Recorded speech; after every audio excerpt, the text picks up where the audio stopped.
Onde estava Jesus quando Lúcifer foi criado?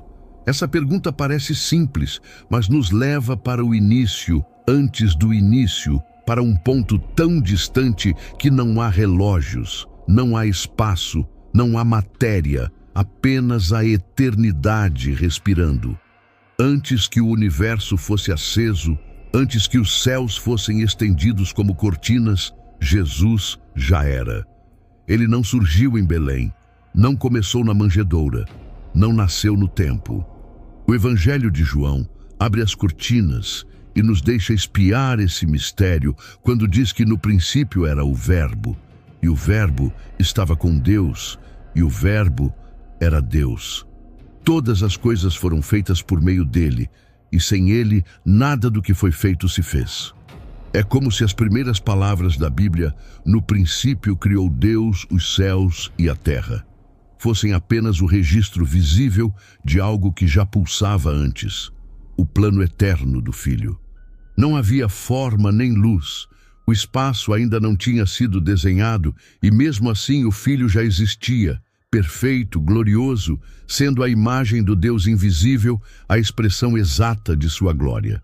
Hebreus descreve que ele sustenta todas as coisas pela palavra do seu poder. E isso significa que até mesmo o conceito de início dependeu dele para acontecer. Esse cenário é profundo e assustador, porque nos lembra que antes que qualquer criatura viesse à existência, antes que qualquer anjo abrisse os olhos para adorar, Jesus já reinava. Ele não estava aguardando ser chamado.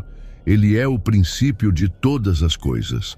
Colossenses nos garante que nele foram criadas todas as coisas, nos céus e na terra, visíveis e invisíveis, sejam tronos ou soberanias, principados ou potestades, tudo foi criado por meio dele e para ele.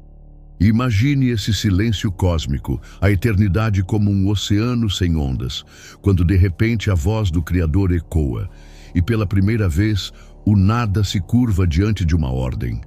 O Filho é o agente desse ato criador, a palavra que sai da boca de Deus e dá forma ao que não existia. A luz explode, o tempo começa a contar, os céus são estendidos e o palco do universo é preparado.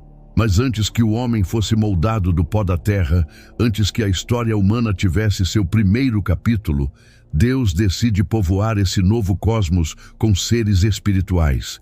E é aqui que o mistério começa a se aprofundar. Milhões de anjos são formados, cada um com design único, com funções específicas, cantando juntos a primeira sinfonia da história. Jó registra que quando Deus lançava os fundamentos da terra, as estrelas da alva juntas cantavam e todos os filhos de Deus bradavam de júbilo. Foi uma manhã que não pode ser repetida, a aurora da criação espiritual, o surgimento de um coral perfeito que enchia os céus com som de glória. E no meio desse coro, surge um ser diferente, radiante, coberto de pedras preciosas, designado como querubim ungido, colocado sobre o monte de Deus.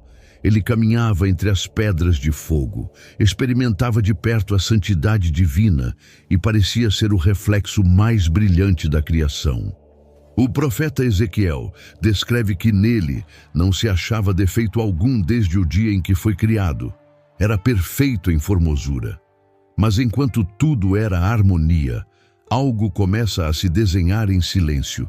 A glória do Filho continuava brilhando como centro de tudo, como aquele para quem tudo havia sido feito. E cada vez que esse querubim olhava para essa glória, um desejo começava a nascer, ainda pequeno, ainda sem nome, mas prestes a mudar para sempre o rumo da história. E é nesse ponto que a narrativa precisa desacelerar, porque o que acontece a seguir não é apenas um evento cósmico, mas a origem do próprio mal. O Filho continua no trono, sustentando todas as coisas, mas o coração de uma criatura começa a se inclinar para algo que não foi plantado pelo Criador.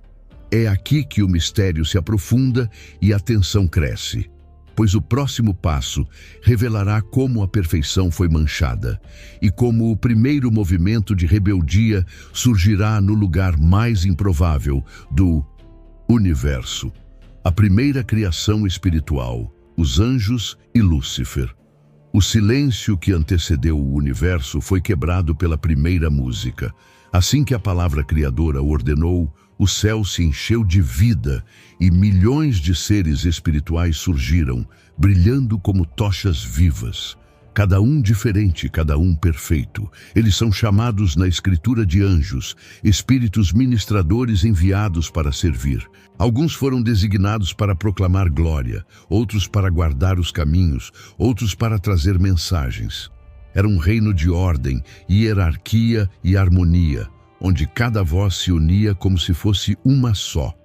O livro de Jó registra que quando Deus lançava os fundamentos da terra, as estrelas da alva juntas cantavam e todos os filhos de Deus bradavam de júbilo. Essa é a primeira celebração cósmica, a inauguração da adoração no universo. O Criador estava cercado de um exército incontável de adoradores e no centro de tudo, o Filho, para quem tudo fora criado. Era para ele que os cânticos se elevavam, era diante dele que os anjos se curvavam.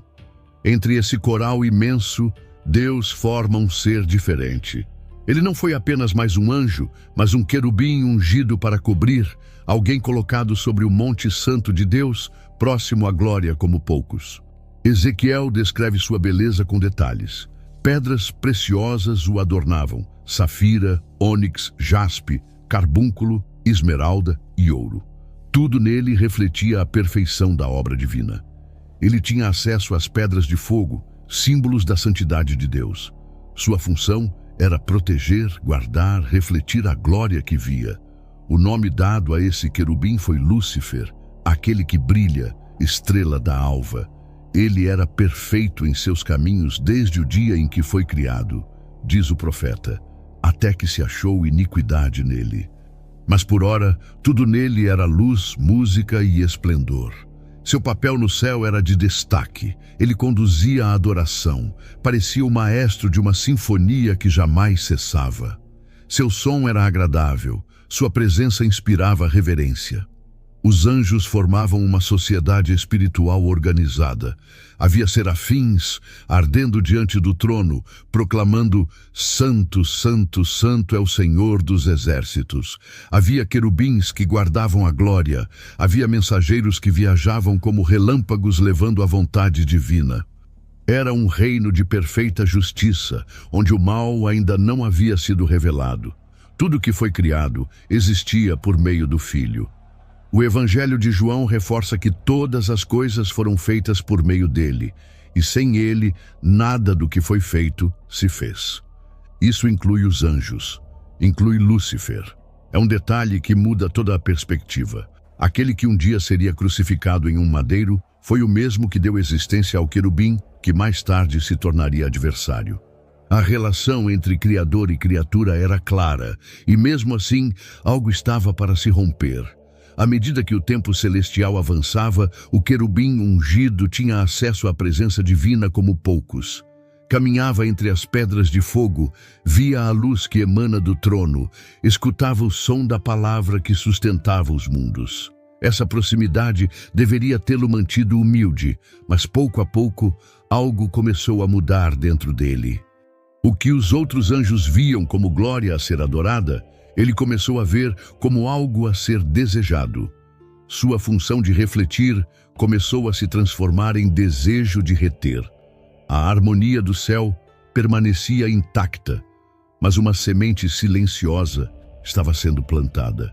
O que antes era reverência, agora começava a se transformar em contemplação perigosa. A Escritura nos mostra que o mal não nasceu no Éden, mas no coração de uma criatura celestial. Ele viu o trono já ocupado e desejou sentar-se nele. Viu a glória do Filho e quis ser como ele. Não queria ser como o Criador invisível, mas como o Filho, a manifestação visível da majestade divina. Isso foi o início do orgulho, o momento em que a perfeição foi manchada pela primeira vez. Os anjos, que até então viviam em completa adoração, começaram a perceber que algo diferente estava acontecendo. A música de Lúcifer ainda era bela, mas já não tinha a mesma pureza. Havia uma dissonância, uma nota que soava fora do tom, quase imperceptível, mas presente.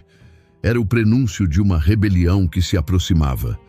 E foi assim que o céu, antes tão perfeitamente alinhado, começou a sentir a tensão. O querubim ungido que deveria proteger a santidade de Deus, agora era aquele